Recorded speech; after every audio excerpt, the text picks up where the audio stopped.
Free fire কিন্তু আমার জীবন থেকে আমার প্রিয় মানুষটাকে কেড়ে নিয়েছে। তো আমাদের রিলেশন ছিল 6-7 মাসের মতো রিলেশন ছিল। যার সাথে আমার রিলেশন ছিল ওর সাথে আমার খুব ভালো একটা সম্পর্ক ছিল, যাচ্ছিল ভালোই যাচ্ছিল আমাদের রিলেশন। তো আমি একদিন ওরে বললাম যে তুমি কি গেম খেলো? ও বলছিল যে না আমি গেম খেলতে পারি না, আমার ওইগুলা গেম ভালো লাগে। আমি বললাম কেন, সবাই গেম খেলে তুমি খেলো না? তো আমি বললাম যে তুমি গেম ডাউনলোড করো।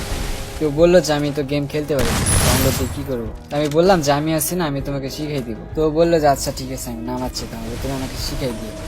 আমি বললাম আচ্ছা সমস্যা নেই, তুমি গেমটা নামাও, আমি তোমাকে শিখাই দিচ্ছি। তো গেম নামানোর পর আমার নক দিয়ে বলে যে আমার গেম নামানো হয়েছে, এখন হচ্ছে আইডি কীভাবে খুলবো। তো আমি সব কিছু আইডি মাইডি খুললে মানে কীভাবে খুলতে হয় এইগুলা একবারে শিখাই দিলাম। তো আইডি খোলার শেষে আমি অ্যাড হই। তো অ্যাড হওয়ার শেষে আমরা গেম খেললাম, প্রথম ম্যাচ স্টার্ট দিলাম। ও বলতেছে যে আমার তো ভালো লাগতেছে না, মাথা ঘুরতেছে আমার, কেমনে খেলো তোমরা এইগুলো? তা আমি বললাম যে হচ্ছে তুমি কয়েকদিন খেলো, এমনি তুমি আস্তে আস্তে শিখে যাবে। তো বলতেছে যে মানে কোথায় কি করতে আমি তো এইগুলো জানি।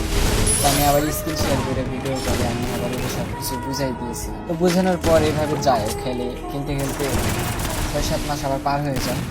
তো ভালো একটা গেম খেলা শিখে যায়। তো আইডিটাও মোটামুটি কালেকশন করে দিছিলাম, যতগুলো ইভেন্ট আসছিল সবগুলোই কিন্তু আমি কমপ্লিট করে দিছিলাম করে। তো গেম খেলে তখন কিন্তু সবসময় বেশি গেম খেলে, গেম খেলা শিখে গেছে একবারে, তখন আমাকে সময় দেয় না। তো আমিও কিছু মনে করি না, যে মানুষটা গেম খেলে তো সমস্যা নেই।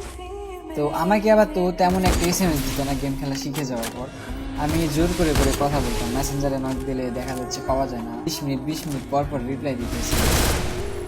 আমিও কিছু মনে করতাম না, কারণ আমি অনেক ভালোবাসতাম, এই জন্য জোর করে জোর করেই কথা বলতাম। তো এভাবে যাচ্ছিল। আমি দেখলাম যে আমি কিছুদিন ট্রাই করে দেখলাম যে হচ্ছে মারিয়া নামের একটা মেয়ের সাথে খুব ভালো একটা সম্পর্ক হয়েছিল তার সোশ্যাল মিডিয়া, তার হচ্ছে ভালো আইডি কালেকশন।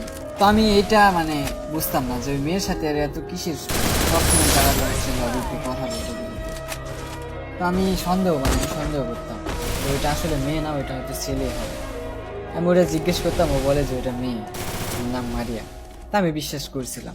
তারপরেও আমার হচ্ছে সন্দেহ মনের মধ্যে যে না ওইটা ছেলে হলে, ওইটা যদি মেয়ে হয় তাহলে তারা এত কিসের কথা বলে। তো আমার হচ্ছে সন্দেহ ছিল। তো পরে হচ্ছে আমি আইডিটা অফলাইন দিয়ে দিলাম আমার। আমি পরে বলছিলাম যে আমি আর গেম খেলবো না, তুমি গেম খেলো, আমার ভালো লাগে না গেম খেলা, প্রচুর কামের চাপ, আমার এইগুলো আর ভালো লাগে না। তো বলতেছি কেন গেম খেলবো না কেন? আমি বলতেছি এমনি আমি গেম খেলবো না, ভালো লাগতেছে। তো আমি পরে হচ্ছে নতুন একটা আইডি খুলি মেয়ের নাম দিয়ে। তো মারিয়া নামের ওই ছেলের আইডি আমি হচ্ছে ইউআইডিটা নিই, নেওয়ার পর হচ্ছে ফ্রেন্ড রিকোয়েস্ট পাঠাই। আমার আইডির নাম দিচ্ছিলাম নীলা। দেওয়ার পর ওই ছেলেটা 8-10 দিন পরে হচ্ছে মানে আমার ফ্রেন্ড রিকোয়েস্ট অ্যাকসেপ্ট করে। তো আমি কিছুদিন এইভাবে ইনভাইট দিয়ে ধরে না। তো একদিন হচ্ছে ইনভাইটটা ধরছিল, ওরা দুজন গ্রুপের মধ্যে ছিল, আরেকজন ছিল, নাম কি জানি ছিল। তো আমি হচ্ছে মানে এসএমএস লিখছিলাম তো ভাই এখন খেলবেন, স্টার্ট দেন। তো ওই ছেলেটা হচ্ছে যে মারিয়া নামের ছেলে ছিল, ওই হচ্ছে ভয়েস দিয়ে বলে যে হচ্ছে না আমরা এখন খেলবো না, আমরা একটু কথা বলতেছিলাম।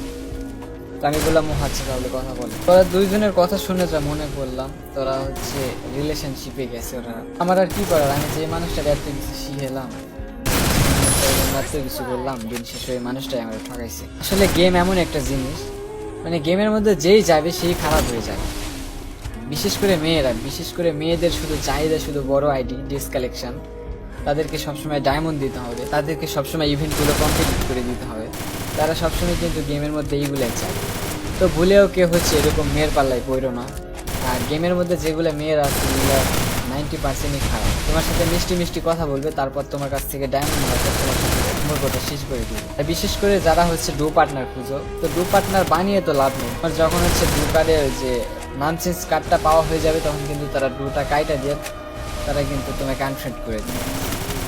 তো এই পর্যন্তই ছিল আজকের গল্পটা।